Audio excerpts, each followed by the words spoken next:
Vincent Salini, comment se situe France Télévisions dans le paysage des médias digitaux? Alors, France Télévisions a procédé à une réelle accélération sur le numérique, pour ne pas dire un virage, puisque depuis décembre dernier, on a proposé une nouvelle version de France.tv, qui doit désormais être une plateforme vidéo de destination, avec tout un tas d'innovations, d'innovations éditoriales, d'innovations technologiques, d'innovations également dans la manière de distribuer nos contenus. Et aujourd'hui, ça a porté ses fruits puisqu'on a une croissance de nos audiences vidéo de l'ordre de 34% sur le premier semestre de cette année, pour réunir aujourd'hui sur le 4 écrans près de 15 millions de vidéonautes chaque mois. Donc c'est un chiffre qui est en croissance, qui nous confère une place de leader. Enfin, on se bagarre la tête du classement avec nos petits camarades de TF1. Et au-delà de ces vidéonautes mensuels, deux chiffres pour témoigner justement de l'engagement sur nos plateformes. 1,6, c'est 1,6 million de vidéonautes chaque jour qui consomment nos contenus sur l'ensemble des écrans, l'écran télé, desktop, mobile, tablette. Et puis 53 minutes, c'est le temps moyen par jour par vidéonaute sur nos plateformes. Ce qu'on a constaté depuis plusieurs mois désormais, c'est qu'on a entre guillemets un rajeunissement de nos audiences, donc porté par à la fois nos nouvelles écritures, et notamment je pense à la verticale Slash, qui est une verticale dédiée aux millennials, qui notamment héberge tout un tas de nouveaux contenus, des contenus qui ont une visibilité que sur nos plateformes numériques, ou en premier lieu sur nos plateformes numériques. Je pense notamment à Scam, qui est un vrai phénomène, qui est une série, une adaptation d'une série norvégienne. Aujourd'hui, on a bouclé la saison 4 et on est en tournage de la saison 5. Et tout ça démontre de la volonté de France.tv et des ambitions du groupe sur le numérique. Donc à la fois toucher l'ensemble des Français, mais également toucher un public qui est plus difficile à capter en télévision linéaire. Alors, un des grands enjeux de l'année, c'est également la télévision adressable. Comment vous travaillez ce sujet? Alors, nous, on est bien entendu en première ligne sur ces sujets. D'une part, parce que finalement, on en faisait un peu, je dirais, puisque la particularité, la singularité de France Télévisions, c'est qu'on a un décrochage régional au travers France 3 régions, puisqu'on a la possibilité de décrocher sur 24 régions en France. Donc on a entre guillemets cette courbe d'expérience et cet ancrage local à la fois au travers de nos contenus, donc toutes nos éditions locales de France 3, et cette particularité sur la publicité. Depuis maintenant près de 2 ans, on a procédé à des POC.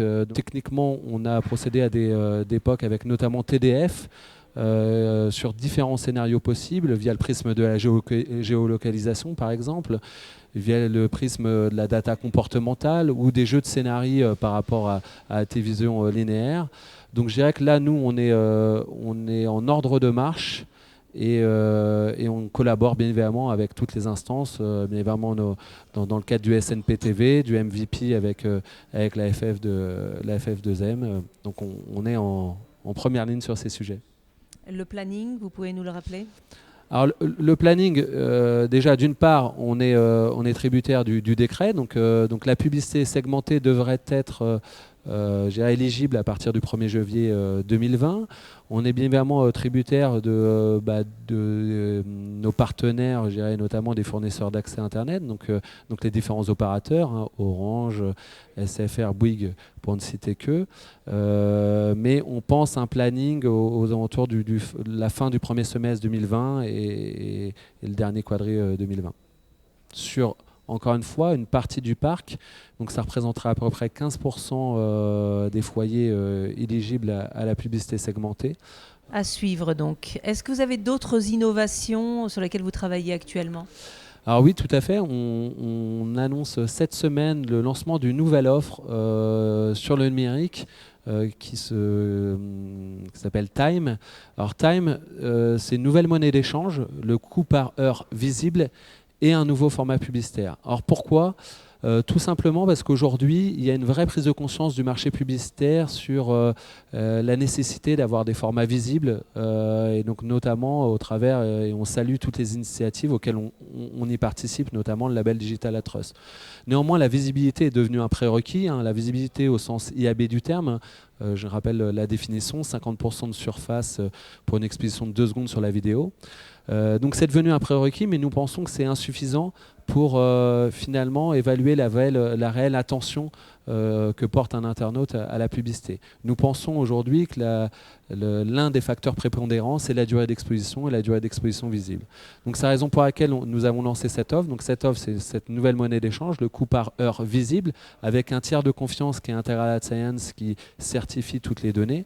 Et puis un nouveau format dédié au format long, c'est-à-dire afin d'héberger des créations longues, donc d'une durée de 90 secondes, qui permet à l'internaute, où on replace l'utilisateur au centre de l'expérience publicitaire, puisque l'internaute a la possibilité de passer la publicité au bout de 17 secondes. S'il décide de passer la publicité, il a alors accès à un pack shot final.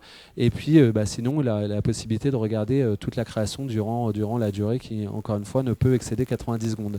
Et donc, c'est un format que nous réservons en premier lieu à 3 secteurs d'activité, qui sont le cinéma, l'entertainment et le luxe. Les annonceurs ont affirmé particulièrement cette année leur désir de garantie et de solidité sur les notions de visibilité et de confiance. Comment vous avez adressé ces 2 sujets ?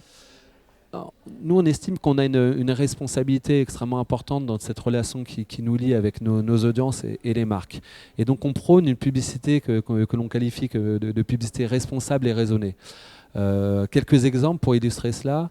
Nous avons notamment sur la refonte de la plateforme France.tv proscrit tous les formats display sur cette plateforme. Et puis d'autre part, sur tous les formats vidéo, nous adaptons la chorégraphie publicitaire à la fois aux usages. Donc, évidemment, la publicité est adaptée à la durée des vidéos consommables sur la plateforme. D'autre part, aux audiences. On n'a par exemple pas de publicité sur les publics plus jeunes. Nous n'avons qu'une publicité sur les millennials. Et puis également, nous adaptons au comportement. C'est-à-dire qu'on a notamment une logique de droit à l'erreur. C'est-à-dire que si un internaute était amené à consommer une vidéo, puis quelques secondes après changer, opérer à consommer une autre vidéo, il ne sera pas réexposé à une publicité. Tout ça, on l'a mesuré. Aujourd'hui, nous avons moins de 2% du temps de consommation vidéo qui est appliqué à la publicité. Donc c'est un positionnement, c'est une posture qui nous différencie de nos confrères, encore une fois, parce que nous sommes convaincus qu'en maximisant l'expérience utilisateur, on maximise également les effets pour les annonceurs, une meilleure mémorisation, une meilleure attention, et puis bien évidemment, on évite des phénomènes de type d'adblock, etc. sur nos plateformes. Quelques défis pour 2020 ? Alors, nos défis à venir, donc c'est bien évidemment continuer cette accélération sur le numérique.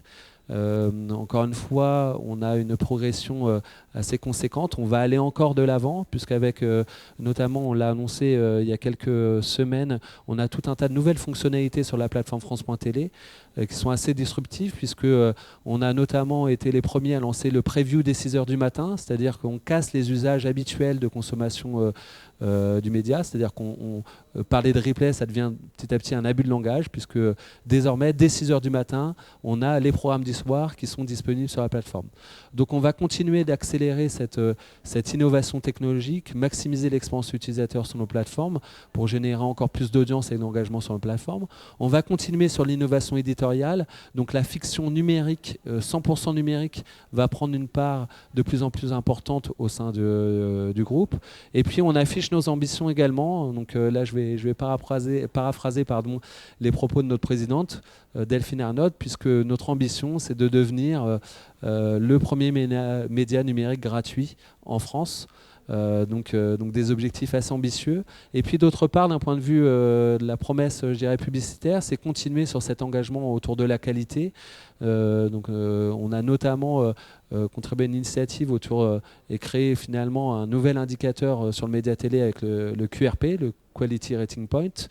Nous avons notamment également développé une plateforme visant à automatiser le mode transactionnel sur la télé, AdSpace, qui a vraiment une plateforme de simplification pour les acheteurs et que nous allons ouvrir à d'autres formes d'achat, puisqu'il était limité dans un premier temps aux emplacements classiques en télé. Nous allons l'ouvrir en 2020 au parrainage et également à une offre dédiée sur le digital Home Prime.